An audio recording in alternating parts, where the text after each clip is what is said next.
अब मैं जिन्हें बुलाने जा रही हूँ, उन्होंने गीत तो लिखे परंतु सिर्फ पायल चूड़ी बिंदिया पर नहीं लिखे। वो श्रृंगार देखने में है परंतु मन में वो ज्वाला रखती हैं, जो अपराधियों को संदेश देने का काम करती है, जिन्होंने प्रेम किया परंतु देश से किया।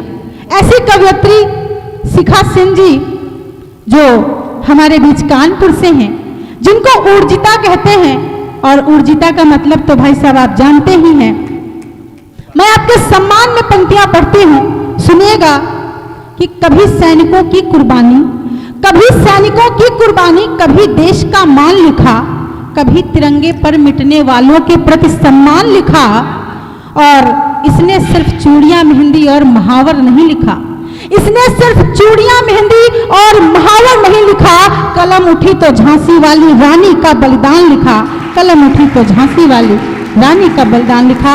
ऐसी ओज की कवयित्री हमारे बीच शिखा सिंह जी हैं, तालियों से एक बार उनका सम्मान कर दें। पढ़िए, स्वागत है शिखा जी। जैसे कि आदरणीय संचालिका महोदय ने मेरा परिचय दे दिया है कि मैं देश की बात करती हूँ, तिरंगे की बात करती हूँ, शहीदों की बात करती हूँ। प्रेम किया परंतु देश से सबसे पहले किया, तिरंगे से किया, अपने धर्म से किया, और आज उसी देश की, उसी धर्म की कुछ बातें, कुछ प्रेम की बातें कहने के लिए मैं आप सबके समक्ष स्वागत है शिखा जी। जैसे कि सभी जानते हैं कि आज वैलेंटाइंस डे है, लेकिन हम भारतीयों के लिए, हम सनातनियों के लिए यदि कोई वैलेंटाइंस डे सबसे पहले बना था तो वो था महाशिवरात्रि का दिन, जब प्रभु शिव जी, हमारे भोले बाबा, ब्याहने चले थे माता पार्वती को, और शीघ्र ही वो दिन आने वाला है। हमारे लिए यदि कोई प्रेम दिवस है तो बसंत पंचमी का दिवस है, जो परसों है। हमारे लिए शाश्वत प्रेम वही है जो सदियों सदियों तक इस सृष्टि के समाप्त होने तक रहे। और मुझे ऐसा लगता है कि यदि इस तरह के प्रेम की बात की जाए तो बाबा शिव और माता पार्वती, माता सती से बढ़कर के कोई प्रेम नहीं होगा, प्रभु श्री राम और माता सीता से बढ़कर कोई प्रेम नहीं होगा। क्या बात है, तो इस बात पर तालियां बनती हैं। तो आज इसी शाश्वत प्रेम से अपने काव्य पाठ का आरंभ करती हूँ और बाबा भोले के नाम की 4 पंक्तियां आप सबके समक्ष रखती हूँ, और ये आह्वान करती हूँ कि इस महाशिवरात्रि पर वो प्रकट होकर के, जिस तरह का हमारा देश इस समय विकट परिस्थितियों में घिरा हुआ है, कोरोना नामक महामारी से अभी तक हम पूर्णतया निजात नहीं पा पाए हैं। उसके बाद मंदी का दौर चल रहा है, पूरा विश्व आर्थिक संकट से जूझ रहा है। तो हे प्रभु, हे भोलेनाथ, आज पुनः आपके नीलकंठ अवतार की आवश्यकता आन पड़ी है। आप पुनः इस धरती पर प्रकट होकर के अपने भक्तों को इस गरल से, इस विष से निजात दिलाएं। मैं 4 पंक्तियां मेरे महादेव के नाम की पढ़ती हूँ। कैलाश कंधरा के कण में विराज रहे वृषराज, नंदी को बनाए द्वारपाल है, और दुख से विमुख करे, सुख को सम्मुख करे, बने नीलकंठ और चक्षु लाल लाल है। कपाल कृपाल वृष्टि डाल कर, वक्ष पर शोभती निहाल मुंडमाल है, वक्ष पर शोभती निहाल मुंडमाल है, और गंग की तरंग शीश भस्म अंग अंग धारे, गंग की तरंग, गंग की तरंग शीश भस्म अंग अंग धारे, धारते भुजंग वो अंग महाकाल। वाह वाह वाह वाह वाह, जय जय, क्या बात, वाह क्या बात। डमरू का नाद लिए मेरा हर एक शब्द, यति गति लय सब इसके प्रमाण हैं, और रावण की चंद्रहास जिनको प्रणाम करे, भक्त जो अनन्य धन्य राम जी के बाण हैं। शौर्य में अनंत गौर कंत विश्वहंत संत, पूजता उन्हें जो उसको प्राप्त निर्वाण है, पूजता उन्हें जो उसको प्राप्त निर्वाण है। और श्वास में बसे जो प्राण शिव शिव बोल रहे, श्वास में बसे जो श्वास में बसे जो प्राण शिव शिव बोल रहे, रोम रोम शिव शिव शिव मेरे प्राण। वाह वाह वाह वाह, शिव मेरे प्राण हैं, क्या बात। रोम रोम शिव शिव शिव मेरे प्राण हैं, जिंदाबाद। आज पुलवामा के शहीदों की 2वीं बरसी है, और इस दिवस को मैं किसी भी दिवस से सबसे ऊपर रखती हूँ। और मुझे ऐसा लगता है कि यदि कोई भी सच्चा भारतीय होगा तो वो आज वैलेंटाइंस डे मनाने के बजाय आज शहीद दिवस मना रहा होगा हृदय से। वाह वाह, क्या आज 14 फरवरी को एक बहुत ही काला दिन हमें मनाने के लिए मजबूर होना पड़ा, विवश होना पड़ा। हम कभी नहीं चाहेंगे कि इस तरह का 14 फरवरी का कभी देखना पड़े वाह, कि वाह, जहां वाह। पर 45 सैनिकों के घर में अंधेरा हो गया, ईश्वर न करे कभी वो सूरज दोबारा आए कि हमारे एक भी सैनिक के घर में कभी अंधेरा हो। हमें ऐसा सूरज नहीं चाहिए, वाह, वाह, हमें ऐसा वाह, वाह। 14 फरवरी नहीं चाहिए, हमें ऐसा प्रेम दिवस क्या नहीं बात। चाहिए। क्या बात है। प्रत्येक शब्द से सहमत, और आप अपनी सहमति अपनी तालियों से दें। बहुत सुंदर पढ़ रही हैं शिखा जी, स्वागत है। 4 पंक्तियां मैं रखती हूँ शहीद के नाम पर, और एक कल्पना, एक खाका खींचने की कोशिश मैंने करी है। आप यदि मेरी उस कल्पना में सम्मिलित होंगे तो मुझे बहुत अच्छा लगेगा। यदि कोई सैनिक सीमा पर शहीद होता है तो उसके मन में एक संतोष होता है, एक संतुष्टि, एक सुकून होता है कि जिस संकल्प के साथ वो इस देश की सेना में आया था, वो संकल्प, वो प्रण तो आज पूरा हो रहा है, परंतु कहीं ना कहीं उसके मन में थोड़ा बहुत अफसोस अवश्य जीवित रह जाता होगा। वो अफसोस क्या है, और उस अफसोस को लेकर के जब वो सैनिक, वो जीवात्मा उस परमपिता परमेश्वर के पास पहुंचती होगी तो क्या अनुरोध करती होगी, क्या प्रार्थना करती होगी उस परमपिता परमेश्वर से। उस अफसोस और उस प्रार्थना की पंक्तियों को मैं आप सबके समक्ष रखना चाहती हूँ। एक शहीद की अफसोस और उसकी प्रार्थना क्या होती होगी। स्वागत कि उजड़ा सिंदूर और टूटी चूड़ियों से जुड़ी किसी की अधूरी पहचान छोड़ आया हूँ। झुर्रियों से भरे उन वृद्ध चेहरों की कहीं गुम हो गई जो मुस्कान छोड़ आया हूँ। राखी का वचन कहीं मित्रता का भाव कहीं मासूमों की तोतली जबान छोड़ आया हूँ। राखी का वचन कहीं मित्रता का भाव कहीं मासूमों की तोतली जबान छोड़ आया हूँ। और प्रभु एक बार फिर भेज दो धरा पे मुझे, प्रभु एक बार फिर भेज दो धरा पे मुझे, रोता हुआ पीछे हिंदुस्तान छोड़ आया हूँ। जिंदाबाद। प्रभु एक बार फिर भेज दो धरा पे मुझे, रोता हुआ पीछे हिंदुस्तान छोड़ आया हूँ। वाह, कदाचित वो जीवात्मा, वो सैनिक, वो शहीद, वाह, जिंदाबाद, वो शहीद कहीं ना कहीं उन आंसुओं को पोंछने का प्रयास करता होगा, प्रार्थना करता होगा जो उसके जाने के बाद हम सभी की आंखों में आते हैं। आप याद कीजिए major Anusud, major captain Saurabh Kalia को याद कीजिए, आप किसी को भी याद कर लीजिए, निश्चित ही आपकी आंखों में आंसू आएंगे। कारगिल विजेता शेर शाह के नाम से जिसे जाना जाता था, कैप्टन विक्रम बत्रा, तो उन पर मूवी भी बन रही है। ऐसे शहीदों को याद करके हृदय निश्चित रूप से बहुत ही श्रद्धा और आंखें जल के साथ भर जाती हैं। मैं प्रणाम करती हूँ ऐसे शहीदों को, और 4 पंक्तियां रखती हूँ ऐसे शहीदों के बच्चों के नाम पर कि जब किसी बच्चे के पिता का शव तिरंगे में लिपट करके जब उस आंगन में जाता है तो शहीद के बच्चों की प्रतिक्रिया क्या रहती होगी, वो प्रतिक्रिया की पंक्तियां मैं रखती हूँ। और यदि आपको लगे कि मैंने सही पंक्तियां रखी हैं तो उन बच्चों के सम्मान में आप सभी के हाथ खुले, आप सभी की आप आशीर्वाद भरी तालियां उन बच्चों तक पहुंचे कि युद्ध क्षेत्र में जो बढ़े पग वीर सैनिकों के शत्रुओं के लिए मृत्यु द्वार खोलने लगे, और कांपता था शत्रु देख सैनिक के साहस को वो गगन और ये धरा भी डोलने लगे। कांपता था शत्रु देख सैनिक के साहस को वो गगन और ये धरा भी डोलने लगे। और देख शव पिता का तिरंगे में लिपट आया, वीरता का भाव फिर बच्चे तोलने लगे। देख शव पिता का तिरंगे में लिपट आया, वीरता का भाव फिर बच्चे तोलने लगे। और नन्हे नन्हे हाथ पोंछ खुद से ही आंसुओं को, नन्हे नन्हे हाथ पोंछ खुद से ही आंसुओं को थाम के तिरंगा जय हिंद बोलने लगे। जिंदाबाद, वाह वाह, क्या तेवर। नन्हे नन्हे हाथ पोंछ खुद से ही आंसुओं को थाम के तिरंगा जय हिंद बोलने लगे।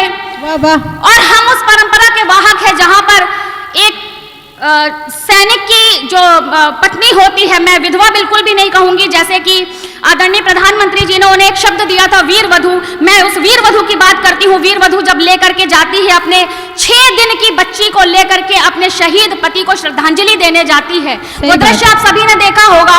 और मैं प्रणाम की कुछ पंक्तियां रखना चाहती हूँ उस वीर वधू के नाम की। मैं वो पंक्तियां रखती हूँ कि मेहंदी सुहाग वाली बिंदिया वो भाग्य वाली नैनों में लगाया जो काजल बोलने लगा। और प्रति प्रेम रंग में जो रंग कर ओढ़ रही तन पे लिपट वो आंचल बोलने लगा। और लिपट तिरंगे में जो आया उसका सिंदूर द्वार पे मचा वो कोलाहल बोलने लगा। लिपट तिरंगे में जो आया उसका सिंदूर द्वार पे मचा वो कोलाहल बोलने लगा। और देखा जो शहीद पति को तो वंदे मातरम, देखा जो शहीद पति को तो वंदे मातरम, उसकी आंखों का गंगा जल बोलने लगा। देखा जो शहीद पति को तो वंदे मातरम, उसकी आंखों का गंगा जल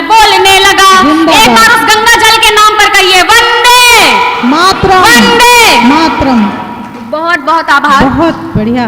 वैलेंटाइंस डे, लोग कहते हैं कि दुनिया में सबसे बड़ी यदि प्रेम की कोई निशानी है तो वो है ताजमहल। मैं एक बात कहना चाहती हूँ आप सबसे कि एक पति ने अपनी 7वीं बीवी के 14वें बच्चे को जन्म देते समय हुई मृत्यु के बाद यदि कोई मकबरा बना दिया तो आप कैसे कहेंगे उसको प्रेम की निशानी? बिल्कुल सत्य। मैं बताती हूँ प्रेम की निशानी क्या है। मैं आधुनिक प्रेम की निशानी रखती हूँ।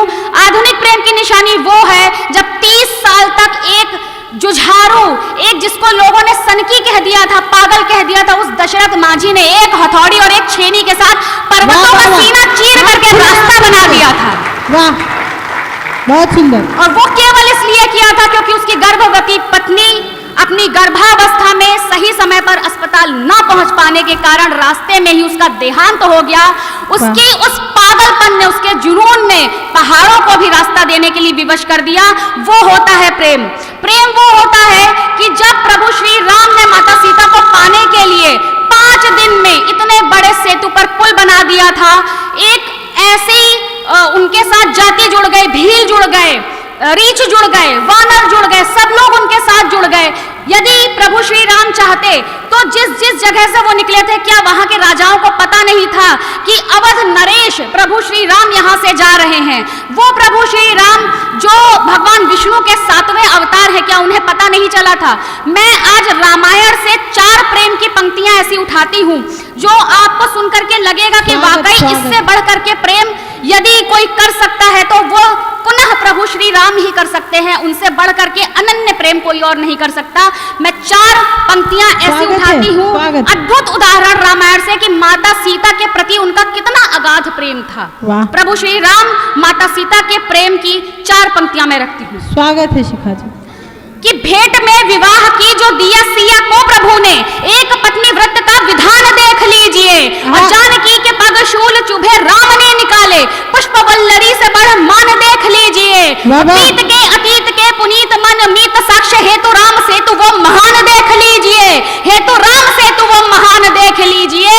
और अश्वमेध था निषेध तब अवधेश संग, अश्वमेध अश्वमेध अश्वमेध था निषेध तब अवधेश संग, जानकी का स्वर्ण प्रतिमान देख लीजिए। क्या कहने, जिंदाबाद। वाह, बहुत बढ़िया, बहुत बढ़िया, बहुत अच्छा पढ़ा आपने। वाह वाह। एक ऐसे राज्य का राजा जिसके स्वयं के पिता ने 3 विवाह किए थे, उन्होंने अपनी पत्नी को शादी के बाद पहली रात्रि में एक वचन दिया था कि मैं जीवन भर एक पत्नी व्रत का पालन करूंगा। और अश्वमेध चक्रवर्ती राजा बनने के लिए उन्हें इस यज्ञ का करना आवश्यक था, परंतु उनकी पत्नी साथ में नहीं थी, उन्होंने दूसरा विवाह नहीं किया। उन्होंने माता जानकी की स्वर्ण प्रतिमा को अपने बगल में रख करके वो अनुष्ठान, वो यज्ञ पूरा किया, परंतु वो अपने वचन से कभी नहीं मुकरे। और मुझे नहीं लगता कि इससे बढ़ करके प्रेम की और कोई पराकाष्ठा हो सकती है। प्रभु श्री राम के नाम एक बार आप बोल दीजिए, जय जय श्री राम। जब प्रभु श्री राम की बात हो ही रही है तो एक कविता जो बहुत वायरल हो रही है, मेरी इस समय बहुत पसंद की जा रही है, मैं वो अंतिम कविता रखती हूँ, थोड़ी सी लंबी है और इस कविता को रख करके मैं अपना स्थान लूंगी। उन प्रभु श्री राम के बारे में मैं कहना चाहती हूँ जिनके बारे में आचार्य केशव दास ने अपनी पुस्तक रामचंद्रिका में कहा था कि सिंधु तरे उनको बनरा तुम पे धनुरेख गई न तरी, और बांधो ही बांधत सो न बंधो उन बारिदी बांध के बाट करी, अजहू रघुनाथ प्रताप की बात तुम्हें 10 कंठ न जान परी, और तेलनी तुलनी पूछ जरी न जरी गढ़लंक जराए। ऐसे प्रभु श्री राम की बात करती हूँ जिनके बारे में हमारे उत्तर प्रदेश के शायर, बहुत बड़े शायर शमशी मीनाई जी ने कहा था कि मैं राम पर लिखूं मेरी हिम्मत नहीं है कुछ, तुलसी ने वाल्मीकि ने छोड़ा नहीं है कुछ, फिर ऐसा कोई खास कलमवर नहीं हूं मैं, लेकिन वतन की खाक से बाहर नहीं हूं मैं। मैं प्रणाम करती हूँ ऐसे शमशी मीनाई जी को, मैं प्रणाम करती हूँ आचार्य केशव दास जी को, और मैं प्रणाम करती हूँ प्रभु श्री राम को। और कुछ पंक्तियां उनके नाम की रखती हूँ, बहुत ही प्रेरणादायक पंक्ति। एक ऐसा समय, एक ऐसा वक्त हम सबके जीवन में आता है जब हम सबकी हिम्मत टूटने लगती है, जब हमें लगता है कि अब हमसे कुछ नहीं होगा, हमारा जीवन यहीं पर समाप्त, हमारे प्रयत्न, हमारी सारी कोशिशें, हमारी सारी हिम्मत यहीं पर समाप्त हो रही हैं। तब उस प्रसंग को याद कीजिए जब प्रभु श्री राम दशरथ के जो पुत्र थे, इतने बड़े राज्य के राजा थे, वो दशानन यानी रावण के साथ वो युद्ध करने जा रहे थे। पृष्ठभूमि केवल इतनी सी है कि प्रभु श्री राम जिनके सामने उनके छोटे भाई लक्ष्मण मूर्छित अवस्था में पड़े हुए हैं, उनको मेघनाद की शक्ति लगी हुई है, उस समय वो क्या सोच रहे हैं, उनकी पत्नी रावण के कैद में है माता सीता, वो क्या सोचते हैं कि यदि इस समय मैं अवध जाता हूं तो मैं क्या उत्तर दूंगा सभी को। मैं अपनी पत्नी को नहीं बचा पाया, मैं अपने भाई को भी नहीं बचा पाया, वो इन तकलीफों से, इन कष्टों से जूझ रहे हैं, पर वो मर्यादा पुरुषोत्तम राम क्यों कहलाते हैं, हम में और उनमें क्या अंतर है। क्योंकि हम अपनी हिम्मत जब छोड़ देते हैं, जब टूट जाती है तो हम उसको छोड़ भी देते हैं, परंतु वो अपनी मानवीय बाधाओं, मानवीय वृत्तियों से पार पा करके मर्यादा पुरुषोत्तम श्री राम क्यों कहलाते हैं, वो पंक्तियां मैं आप सबके समक्ष रखती हूँ। प्रभु श्री राम के नाम की पंक्तियां रखती हूँ, आप सभी का मन मांगती हूँ, मुझे आशीर्वाद दीजिएगा। दैव शक्ति पर मानव भय का अंधकार गहराया है, महाकष्ट से आज प्रभु का अंतस मन भर आया है, इस संसार को जिसने भव सागर के पार उतारा है, देखो देखो कैसे राम वही इस मनुज रूप से हारा है। अनुज वधू और माता को अब क्या मैं उत्तर दूंगा, और प्राण प्रिया और भाई बिन क्या जीकर मैं कर लूंगा। अब प्रभु से क्या कहते हैं स्वयं प्रभु होते हुए कि हे प्रभु नष्ट हो कष्ट सभी कुछ तो उपचार करो तुम, और नहीं यदि ये कर सकते तो मेरे प्राण हरो तुम, नहीं यदि ये कर सकते तो मेरे प्राण हरो तुम। जगत पिता से अपनी व्यथा कही थी, आज प्रभु के नयनों से मानव की पीर बही थी। आज प्रभु के नयनों से मानव की पीर बही थी। तभी अचानक से उन्हें एक छोटा सा स्मरण हुआ आता है कि अरे वे तो स्वयं श्री हरि विष्णु के अवतार हैं, वे श्री हरि विष्णु जिन्होंने संसार के कल्याण के लिए इतने बड़े बड़े काम किए हैं, बहुत सारे असुरों का संहार किया है, तो वे रावण को क्यों नहीं हरा पा रहे। वे स्वयं से प्रश्न करते हैं कि मैं रावण को क्यों नहीं हरा पा रहा, रावण तो अपराजय भी नहीं है, उसे सहस्त्रबाहु हरा चुका है, उसे बाली हरा चुका है, फिर वो क्यों नहीं हरा पा रहे हैं। तब वो अपने श्री हरि विष्णु रूप को याद करते हुए और तब के चमत्कारों को याद करते हुए जो पंक्तियां रखते हैं, जो पंक्तियां मन में सोचते हैं, वो मैं आप सबके समक्ष रखती हूँ, आप सबका मन मांगती हूँ। स्वागत। जो धारे है कांधे को दंड आभा, जिसकी विस्तृत प्रचंड जो रह सर्वथा रण विजय, मृत्यु के मध्य जो मृत्युंजय, अरिकंपित हो जिसके समक्ष महनीय शौर्य, जिसके है वक्ष जो अविनाशी, घट घटवासी है पूर्ण सत्य नहीं आभासी, जिसका हर शब्द वीरता हो वह ऐसी भाषा का भाषी है, चतुर्भुजी करुणावतार है अंतहीन, जिसका प्रसार जिसका अकाट्य है, हर प्रहार मधुकै टबका करता सनार, जिससे पोषित होती धरा कल्याण भाव, जिसमें बड़ा देवासुर रण में जो खड़ा, देवों की जाकर जो अड़ा, मैं महाकाल का भक्त सदा मां शक्ति का ही पुजारी हूँ, सृष्टि में जो वंदित सबसे मैं वही विष्णु अवतारी हूँ, मत्स्य कूर्म वाराह नरसिंह वामन और परशुराम हूँ मैं, है अवतार सातवां जो धरती पर वो श्री राम हूँ मैं। वाह, जिंदाबाद, वाह। अब प्रभु श्री हरि विष्णु प्रकट होकर के जो बात प्रभु श्री राम को कहते हैं वो मैं रखती हूँ। हे राम सुनो माना कि तुम मेरे ही एक प्रारूप में हो, मत भूलो इस धरती पर तुम एक मानव के रूप में हो, धैर्य तुम्हारा ही अधीरता का सर्वोत्तम उत्तर है, और सरल देव होना किंतु मानव होना अति दुष्कर है। न सुमिरो रूप चतुर्भुज में क्या चमत्कार हर बार किया, ये सोचो मानव रूप में ही कितनों का बेड़ा पार किया, ऋषियों के शोक व बाधा को तुमने ही तो हर डाला था, और तुमने ही अहिल्या को शापों से सर्वमुक्त कर डाला था। हर दूषण हो या सुबाहु या प्रसंग ताड़का वध का हो, निज हित सोचा कभी नहीं, पहले हित बाकी सबका हो, और पितृवचन को भजन की भांति बस तुम ही भज सकते थे, अवधपुरी का राजपाट केवल तुम ही तज सकते थे। वाह वाह वाह वाह, जिंदाबाद। अवधपुरी का राजपाट केवल तुम ही तज सकते थे। और अगली दो पंक्तियां समझ लीजिए, आप सभी के संकट की, समस्या की समाधान की पंक्तियां हैं कि तुम कर सकते हो, उठो और अभ्यास करो, जो अभीष्ट वस्तु उसको पाने का पूर्ण प्रयास करो, और विजय वरद मां शक्ति का, ना हार से पहले हारो तुम, और शस्त्र उठाकर युद्ध करो और शत्रुओं को संहारो तुम। वाह वाह, शस्त्र उठाकर युद्ध करो और शत्रुओं को संहारो तुम, नयन अवनयन ना करना, और नत सदैव ही भाल करो, और त्यागो तत्व सौम्यता का और रूप महाविकराल धरो। वाह, त्यागो तत्व सौम्यता का और रूप महाविकराल धरो। अब प्रभु श्री राम क्या कहते हैं कि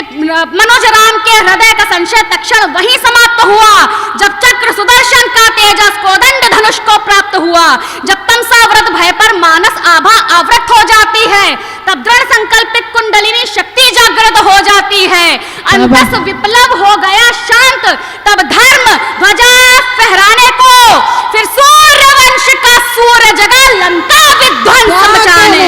जिंदाबाद। वाह वाह, प्रति व्यक्ति के हाथ खुले।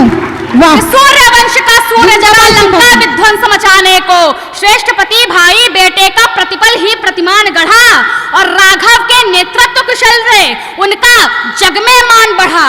हर हर महादेव, हर हर महादेव नारों ने रणसारा गुंजार किया, और बाढ़ चढ़ा जब प्रत्यंचा पर नभभेदी हुंकार किया।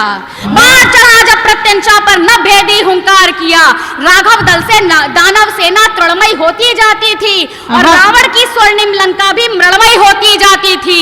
अवध सूर्य का तेज युद्ध में आज दिखाई देता था, और राघव का हर सेनानी यमराज दिखाई देता था। वाह वाह वाह, यमराज दिखाई देता। राघव का हर सेनानी यमराज दिखाई देता था। धर्म विजित हो सदा ही ये संज्ञान बनाए रखना था। रघुवंशी प्राण प्रतिष्ठा, सीता जी, रघुवंशी प्राण प्रतिष्ठा का सम्मान बनाए रखना था। शौर्य कथानक को जैसे रणचंडी बाज रही थी, और राघव के शरचापों पर खुद मृत्यु नाच रही थी। राघव के शरचापों पर खुद मृत्यु नाच रही थी।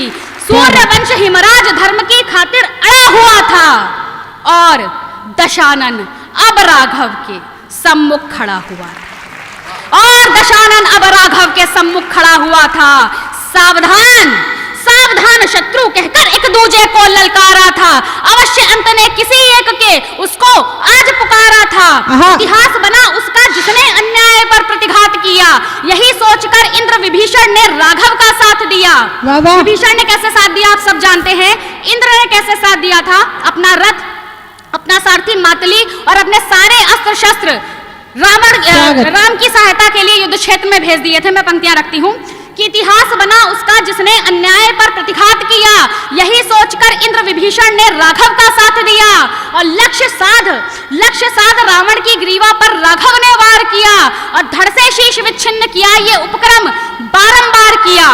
राम जी ने 31 बार रावण का सर काटा था, परंतु वे रावण के हृदय को लक्ष्य बनाकर वेद इसलिए नहीं पा रहे थे क्योंकि रावण के हृदय में माता सीता का वास था, माता सीता के हृदय में प्रभु राम का वास था, और प्रभु राम के हृदय में संपूर्ण सृष्टि का वास था। यदि प्रभु राम रावण के हृदय को वेधते तो रावण के साथ साथ माता सीता के साथ प्रभु राम, और प्रभु राम के साथ साथ संपूर्ण सृष्टि का विनाश हो जाता, जो मेरे प्रभु राम कभी भी सहन नहीं कर सकते थे। मैं पंक्तियां रखती हूँ। स्वागत है। कि लक्ष्य साध रावण की ग्रीवा पर राघव ने वार किया, धड़ से शीश विच्छिन्न किया। ये उपक्रम बारंबार किया, और तीन लोक के स्वामी अब दुविधा में देखो आन फंसे। रावण के हृदय में सीता और सीता के हृदय में राम बसे। वाह वाह वाह। निखिल विश्व का राम हृदय बिन कोई भी उद्भव न था, और कष्ट विश्व को राम से हो ये जीते जी संभव न था। कष्ट विश्व को राम से हो ये जीते जी संभव न था। अब प्रभु राम ने किया क्या कि सिया छवि धुंधलाने को रावण नाभि को छेद दिया। फिर उठा ब्रह्मास्त्र, राम ने हृदय दशानन भेद दिया। फिर उठा ब्रह्मास्त्र, राम ने हृदय दशानन भेद दिया, और भस्म किया ना दृष्टि मात्र से, अस्त्र शस्त्र से मारा था। स्पर्शित नीच नराधम को भवसागर पार उतारा था, और राम नाम से आलोकित संपूर्ण धरा आकाश हुआ, और धर्म हुआ फिर स्थापित था, और अधर्म का नाश हुआ। वाह। अब इस रचना की अंतिम दो पंक्तियों में मैं इस राम नाम के हवन में आप सबकी आहुति चाहती हूँ। आप सभी अपना जय घोष मेरे साथ सम्मिलित करें। मैं अंतिम दो पंक्तियां इस रचना की रखती हूँ कि धर्म मर्म के कर्म के हेतु संकल्पित परिणाम कहो, और हो कर्मबद्ध सभी मानव अभिमंत्रित। जय श्री राम। जय श्री राम। अद्भुत अद्भुत। वंदे वंदे मातरम। भारत माता की जय। भारत माता की जय। जय हिंद, जय भारत।